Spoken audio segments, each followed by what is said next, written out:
Queridos irmãos, chegamos mais um tutorial, dessa vez da semana 4 deste alimento diário, da série Deus nos chama para o seu reino e glória. O título deste alimento diário é A Perseverança da Esperança. E a semana 4 tem por título Perseverança, sinal distintivo de um apóstolo. Essa semana nós começamos falando a respeito ainda da fé, da obra de fé, como a fé é um elemento estrutural da vida cristã, da vida da igreja, tão importante, de onde tudo começa, a nossa vida com Deus, nossa vida espiritual. Pois a fé é a substantificação, a fé é onde nós encontramos a realidade de Deus, do próprio ser de Deus, da própria substância de Deus. Nesse universo, só Deus é a realidade, só Deus é a verdade. E nós, através da fé, nós conseguimos ter acesso onde o nosso corpo físico não consegue ter, nem a nossa mente emocional consegue ter. Graças a Deus que Deus um dia nos trouxe o Evangelho através da palavra da fé. E essa palavra, quando nós ouvimos, por meio do ouvido, nós recebemos essa palavra como um caminhão que trouxe um elemento da fé, que é Cristo, a fé objetiva, para dentro de nós. Aí quando chega no ouvido, quando ouvimos a palavra do Evangelho, naquele dia, Deus fez com que abrisse o nosso ser para a palavra dele. E a palavra então entrou pelos nossos ouvidos, chegou à nossa alma e nós cremos na palavra. Então quando essa palavra que é o veículo que traz a fé objetiva para dentro de nós, e quando nós a recebemos, nasce a nossa fé, a fé subjetiva nossa de crer na palavra de Deus. E a partir de então, nós temos uma capacidade dentro de nós, que é a nossa fé, de ter acesso às coisas não materiais, às coisas invisíveis, as coisas de Deus, as coisas da substância de Deus, o próprio ser de Deus, a própria realidade desse universo. Portanto, a fé é um elemento tão importante para nós exercitarmos sempre. Nós devemos aprender a não viver pelas coisas que se veem, porque as coisas que se veem são temporais, passageiras, e as coisas que se não veem são coisas eternas, as coisas de Deus, e nós temos essa capacidade, graças a Deus, quando nós cremos em Jesus, Ele nos deu essa capacidade de ter acesso a Deus, à realidade de Deus, a todo momento. A hora que nós exercitarmos nosso espírito, a hora que exercitarmos a nossa fé, nós temos acesso à substância de Deus, que é hipóstase, a hipóstase, que é a realidade permanente, concreta de Deus, a fundamental, e também é o próprio ser de Deus sendo recebido por nós, contactado por nós por meio da fé. Portanto, nós temos muita sorte de Deus ter colocado em nós a nossa fé. Essa fé é o portal de acesso às coisas de Deus, às coisas invisíveis, celestiais e espirituais. E outra coisa que eu gostaria de dizer é que a fé, o amor e a esperança compõem a estrutura da vida cristã, a estrutura da vida da igreja. Eu sou engenheiro civil, eu sei o quanto é importante a estrutura. Se você quer construir um edifício, você quer construir uma casa, você precisa primeiramente levantar a parte estrutural da casa, que é a fundação, a parte onde irá descarregar toda a carga do seu edifício, da sua casa, sobre o solo. Você precisa fazer um estudo do solo, você precisa fazer um bom projeto de infraestrutura, de fundação, né, executar bem, e a partir da infraestrutura você então constrói a parte estrutural, que é primeiramente formada pelas colunas, onde, né, descarrega toda a carga da estrutura do edifício, e também as vigas, né, as lajes, tudo isso compõe, né, elementos estruturais de uma casa. Aí numa casa você vê que tem a cobertura, tem um telhado, tem fechamento de alvenaria, tem elementos, tem portas, janelas, elementos de metais, né, elementos de acessórios, quer dizer, você tem todas essas coisas que não são estruturais, que você pode trocar a hora que você quiser, mas a estrutura da casa você não pode remover sem ter, né, um engenheiro para te dar orientação, porque senão a casa cai. Tá? Então, a nossa vida cristã também tem essa estrutura, que é a fé, amor e a esperança. E a fé, ela então traz o elemento de Deus para dentro de nós, e nós sabemos que Deus é amor. Aí então surge dentro de nós uma coisa que nós não temos, nós só temos em sombra, mas a realidade do amor é o amor ágape, o amor de Deus. Somente através da fé, quando acessamos a substância de Deus, a natureza de Deus, então nós recebemos Deus, que é o amor dentro de nós. Aí então nós começamos a amar as pessoas, amar nossos irmãos, né? E nós passamos a cuidar, né, de edificar a igreja, cuidar, né, dos irmãos, nos preocupar com a edificação.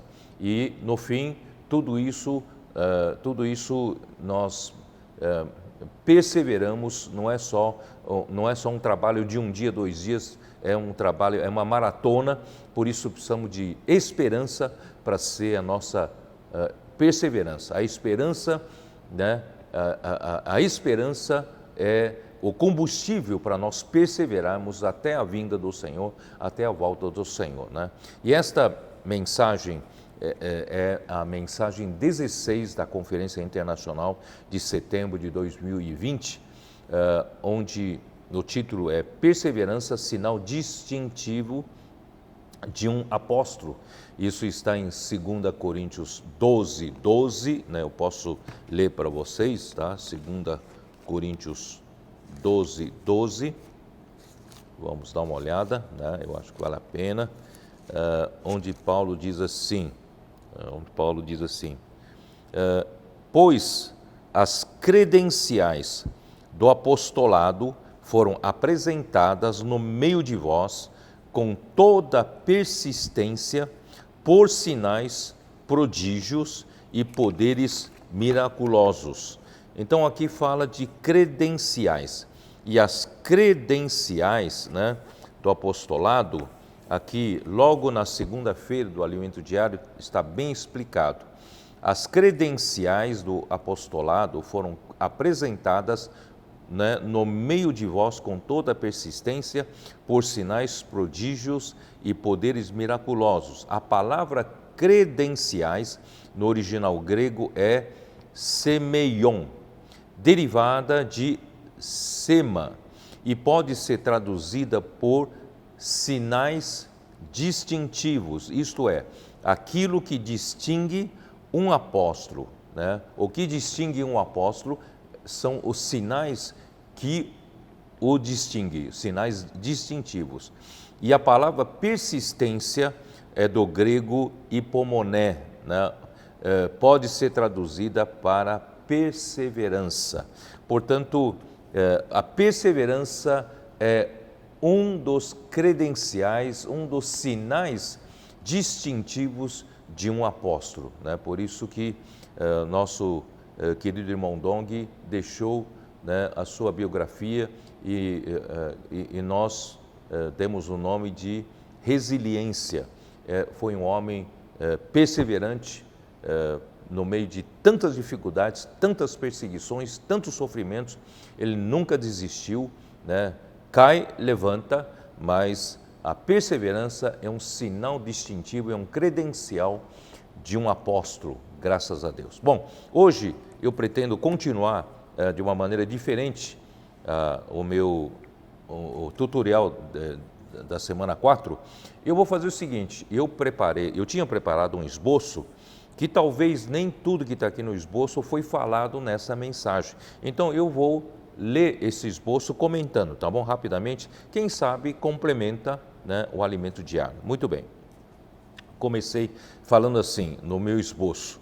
O amor forte que Paulo tinha para com as igrejas geradas pela sua pregação da fé, é uma relação de vida, como de uma mãe que cuida com carinho os seus próprios filhos e como pai que com labor e fadiga, né, a fim de que eles vivam por modo digno de Deus, que o chama para o seu reino e glória. 1 Tessalonicenses 2, de 7 a 12. Para com a igreja em Corinto, no meio de muitos sofrimentos e angústias de coração, vos escrevi com muitas lágrimas. Isso está em 2 Coríntios, capítulo 2, versículo 4. Então você vê essa atitude, essa postura de Paulo motivada, né? É motivada pelo amor que está dentro deles. Ele não ganhava nada com isso, né? Ele não se tornou rico através de pregar evangelho às igrejas, não andava de jatinho para cima para baixo, né? Graças a Deus que Paulo, né, realmente lutou com muitos sofrimentos e muitas angústias de coração, né, por amor. E esse é o labor de amor. A boca dos apóstolos está aberta e o coração dilatado como pais a filhos, né? Paulo pede que eles também, os coríntios também, dilatem o coração em retribuição. Isso está em 2 Coríntios 6, de 11 a 13. Os apóstolos, né, tinham tanto amor para com os cristãos que eles tinham um coração aberto e dilatado para eles. Então ele pede também para que os que ele cuidam possam também ter coração dilatado para com os apóstolos, não sejam estreitos. Porque zelo por vós, com zelo de Cristo, visto que vos tenho preparado para vos apresentar como virgem pura a um só esposo, que é Cristo, 2 Coríntios 11, 12. Então, Paulo tinha esse zelo de Cristo para com a igreja que ele foi levantado por seu intermédio e que ele cuidava com tanto amor, né? Porque ele apresentava como uma virgem pura a um só esposo, que é Cristo. Paulo recebeu a ajuda da Macedônia para servir na Caia, para não lhe ser pesado. Mas é por que razão? É porque não os ama? Deus o sabe. Isso é para cortar ocasião àqueles que a buscam para serem considerados iguais a Paulo e os apóstolos. 2 Coríntios 11, 7 a 15. Porque os judaizantes, por inveja, por ciúmes, andaram por ali onde Paulo passou, né, na Caia, para confundir, né, os cristãos, os membros da igreja. Então Paulo disse: eu nunca me aproveitei de vocês financeiramente, né? As igrejas da Macedônia me supriram quando estive em Acaia pregando o evangelho. Mas por que eu faço isso? Para cortar a ocasião àqueles que falam que eu me aproveitei de vocês financeiramente. Paulo disse: não, eu não me aproveitei, né? Eu não quero ser iguais a eles. Eles se aproveitam de vocês, mas eu não, né? Então esse era o coração puro de Paulo. Paulo diz: não procuro os vossos bens. Os pais devem acumular riquezas para os filhos. Eu de boa vontade me gastarei, e ainda me deixarei gastar em prol da vossa alma. Se mais vos amo, sereis menos amados? 2 Coríntios 12, de 14 até 18. Olha só, que coração! Ele estava arrancando o coração, não é isso? Ele estava disposto a se gastar, até mesmo, né, morrer por eles, né? Ele se gastará em prol da alma deles, né? Mas quanto mais ele amava, né, os coríntios, parecia que menos os coríntios o amavam, o honravam. As palavras da fé que Paulo pregava gerava um amor genuíno dos gálatas para com ele. Todavia, os judaizantes tiraram a simplicidade dos Gálatas, pois estavam dispostos, quando Paulo esteve lá pela primeira vez, eles estavam dispostos a dar até os próprios olhos a Paulo, né? Isso pode indicar que Paulo foi no meio deles com uma enfermidade nos olhos, é possível, tá? Então eles estavam prontos para até arrancar os olhos para dar a Paulo, tanta era, né, a sinceridade e o amor que eles tinham para com Paulo. Mas depois que os judaizantes passaram, né, pela Galácia, eles perderam a alegria, eles perderam a espontaneidade e também perderam um grande respeito que eles tinham para com o apóstolo. Isso está em Gálatas 4, de 12 até 20. A extraordinária mudança na vida de Paulo como exemplo da obra de fé. Isso está em Gálatas 1, de versículos 10 até 17. Um servo de Cristo não procura o favor dos homens, antes agrada a Deus, versículo 10. Quer dizer, um servo de Cristo, o próprio nome diz, ele é servo de Cristo. Ele não vive, né, fazendo favor para o homem, né, ou procurar o favor dos homens, isto é, agradar o homem para ganhar algum benefício, não. O servo de Cristo não faz isso. O evangelho que anunciava não é segundo o homem, mas é mediante a revelação de Jesus Cristo, versículos 11 e 12. Não é a doutrina que ele inventa para pregar, mas ele, né, tudo que ele falava vem da revelação de Jesus Cristo. Nesse ponto, eu preciso falar para vocês que, graças a Deus, por um bom tempo, o Senhor tem me usado a falar uma palavra profética, né, para a igreja. E vou dizer uma coisa para vocês, a cada semana, vocês não sabem a pressão que tem sobre mim, o peso sobre meus ombros, porque eu não posso simplesmente, né, abrir a minha caixa de conhecimento da Bíblia e falar para a igreja. Não, eu preciso buscar a revelação de Jesus Cristo a cada semana. Todos os dias dessa semana eu vivo buscando a revelação, buscando na comunhão com o Senhor, o que o Senhor quer falar com a igreja. Por isso, queridos irmãos, um verdadeiro apóstolo, um verdadeiro profeta de Deus, ele não fala do seu conhecimento, ele fala o que vem da revelação. Se Jesus Cristo não nos revela, nós não temos o que falar, tá? Não vamos ficar enchendo, né, coisas para falar que não vem de nós. Isso não é um verdadeiro profeta de Deus. Ele perseguiu fortemente a igreja para destruí-la. Ele superava muitos da mesma idade no judaísmo, sendo extremamente zeloso das tradições dos seus antepassados. Quer dizer, como Paulo, ele era zeloso das tradições, né, versículo 14, né? E Deus revelou o seu filho a Paulo para que o pregasse entre os gentios. Imediatamente partiu sem consultar carne e sangue. Então, chegou o momento no caminho para Damasco, né, ele então a ele foi dada a revelação, ele conheceu a Cristo e ele não consultou nem carne e sangue e ele partiu para pregar entre os gentios. Bom, o testemunho de Paulo, Atos 26, de 1 a 23. A grande força da fé, o que era lucro para ele, Paulo considerou tudo como perda por causa da sublimidade do conhecimento de Cristo Jesus. Filipenses 3, de 3 até 11. Vocês podem ler todos esses versículos. Mostra que Paulo, o que era lucro para ele, o que era, né, ele lutava com todas as forças, com unhas e garras, né, o zelo, a tradição dos seus pais, mas um dia, quando Deus revelou Cristo a ele, ele considerou tudo como perda, tudo como refúgio, né, por causa da sublimidade do conhecimento de Jesus Cristo. Portanto, o nosso serviço ao Senhor deve ter essa base, é a revelação, né?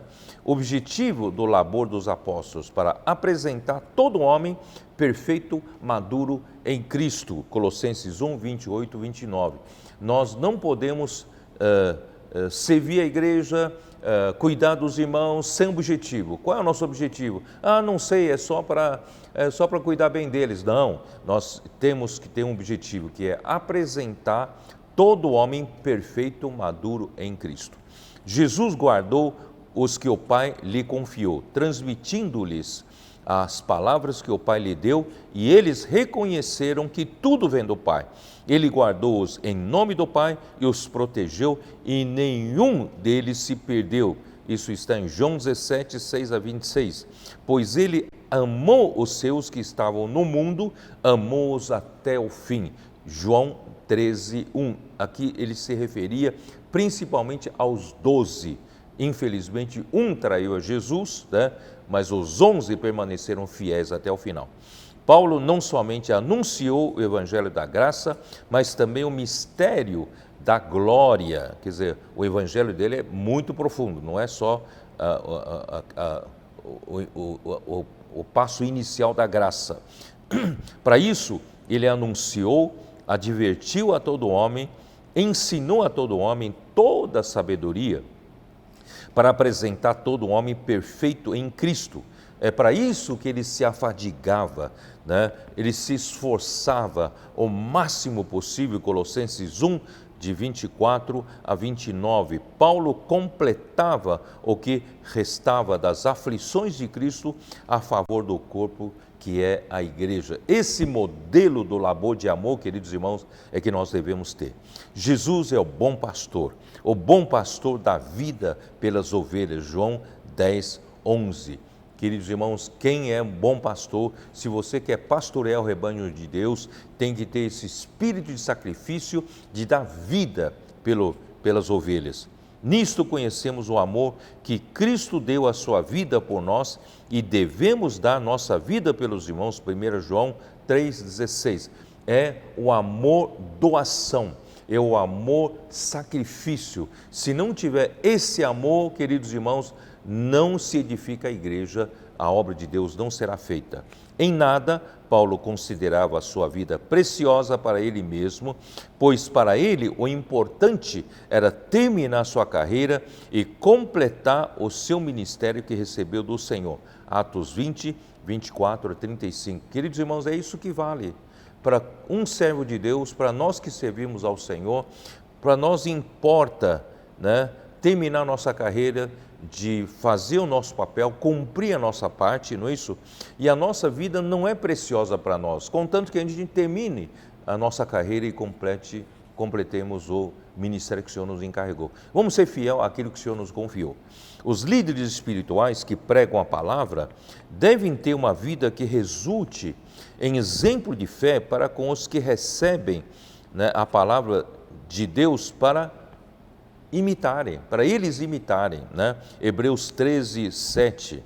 Os verdadeiros líderes velam pela alma dos que lhes foram confiados, versículo 17. Quer dizer, nós devemos viver uma vida, né, digna de ser imitada pelos que nos seguem, pelos que são ajudados por nós. Portanto, nós não devemos apenas falar uma boa palavra, mas devemos viver, né, para falar essa palavra. Isto é, a palavra que nós falamos já se tornou o nosso testemunho, né? Nós vivemos a realidade daquilo que nós falamos, né? Os que pastoreiam o rebanho de Deus não o faz por constrangimento, não é porque fui constrangido por alguém, eu estou servindo ao Senhor, não, mas voluntariamente, como Deus quer que nós façamos isso de boa vontade, nem buscando ganho vergonhoso, não esteja aqui buscando seu benefício, interesse vergonhoso, mas de boa vontade, sejam modelos do rebanho. O rebanho precisa de modelos, precisa de ovelhas de frente. 1 Pedro 5, de 1 a 4. Além dos sofrimentos exteriores, pesava sobre Paulo diariamente a preocupação com todas as igrejas, né? 2 Coríntios 11, 28. Paulo sofria com todo tipo de pressão, perseguição, né? Fadiga, lutas, mas o que pesava realmente no coração dele não é preocupação pelos sofrimentos, não é preocupação consigo, mas é preocupação com as igrejas. Mas esses então terão o galardão na vinda do Senhor. Quando o Supremo Pastor se manifestar, receberão a imperecível coroa da glória. 1 Pedro 5,4. Buscamos em como agradar o Senhor. Quem quer essa coroa, vive agradando o Senhor. Hebreus 11:5, também 2 Coríntios 5:9. Porque sabemos que Deus, Ele é galardoador dos que o buscam. Hebreus 11:6. Não é à toa que Paulo viveu uma vida de sacrifício, de doação, não é? Da sua vida, né? Pelo rebanho, ele viveu uma vida de libação, né? Sacrificou-se, se tornou mártir por causa da igreja, mas o galardão dele será grande na manifestação no reino dos céus. A parábola das minas, está em Lucas 19, 12 a 26, mostra que Jesus partiu por uma terra distante, partiu para o céu após a sua morte e ressurreição, 1 Pedro 3, 22, com o fim de tomar posse de um reino e voltar. Daniel 7, 13 a 14, Apocalipse 11, 15, 2 Timóteo 4, 1. Ele chamou 10 servos e lhes confiou uma mina a cada um. Mina era uma moeda grega de ouro, equivalente a 100 dracmas gregas. Cada dracma ou denário romano corresponde ao salário de um dia de trabalho braçal. Lucas 15, 8. Disse-lhes: negociai até que eu volte na vinda do Senhor. O primeiro servo fez render 10 minas, com uma mina só. Recebeu o galardão de reinar sobre 10 cidades. O segundo fez render 5 minas e recebeu autoridade sobre 5 cidades, versículos 15 a 19. Portanto, queridos irmãos, de acordo com a nossa obra, prosperidade na obra, a fidelidade na obra do Senhor, Deus então nos confiará no reino, autoridade para reinar. A parábola dos talentos, Mateus 25, 14 a 30.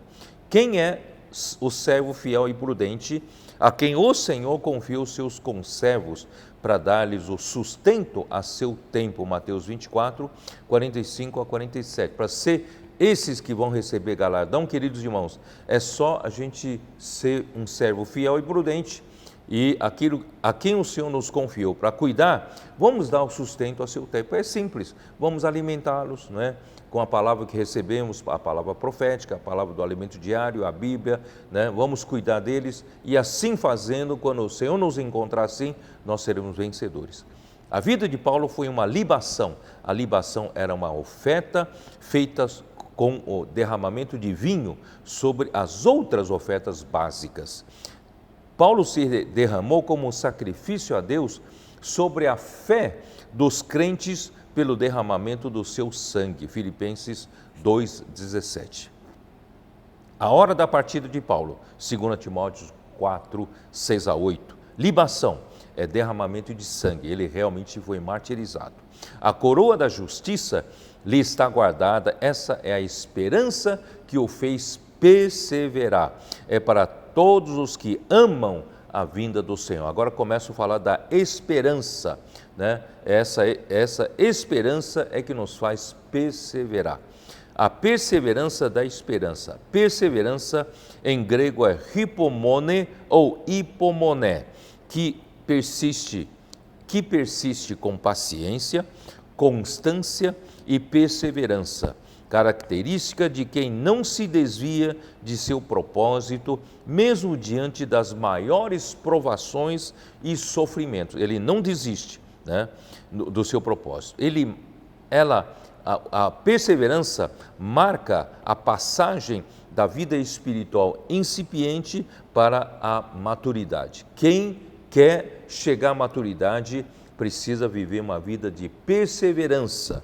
As nossas tribulações inerentes à vida cristã, ao labor de amor, à edificação do corpo de Cristo, geram a perseverança.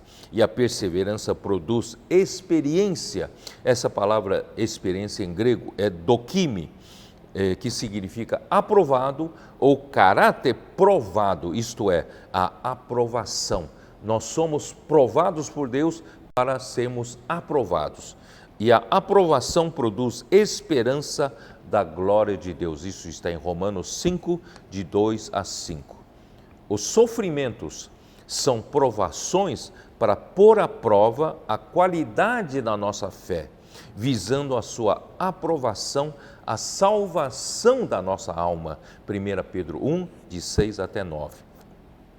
A prova da nossa fé produz perseverança. Quanto mais nós somos provados, mais perseverança vamos ter.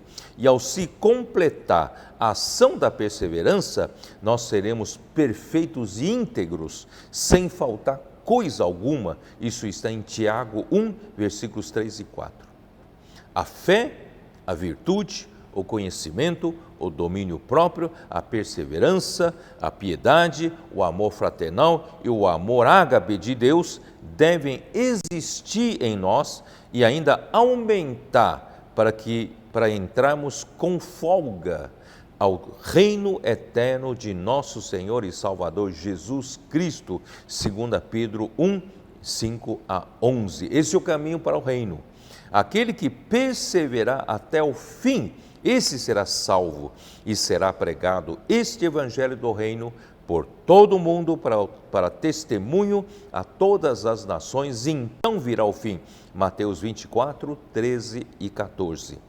É na vossa perseverança que ganhareis a vossa alma. Lucas 21, 19. Queridos irmãos, eu espero que você tenha sido ajudado com esse esboço. Acredito isso vai se somado com o alimento diário, vai completar muito bem o encargo desta semana. Que o Senhor nos faça valorizar a fé, a obra de fé, o amor, o labor de amor e a perseverança, a esperança, a perseverança da esperança.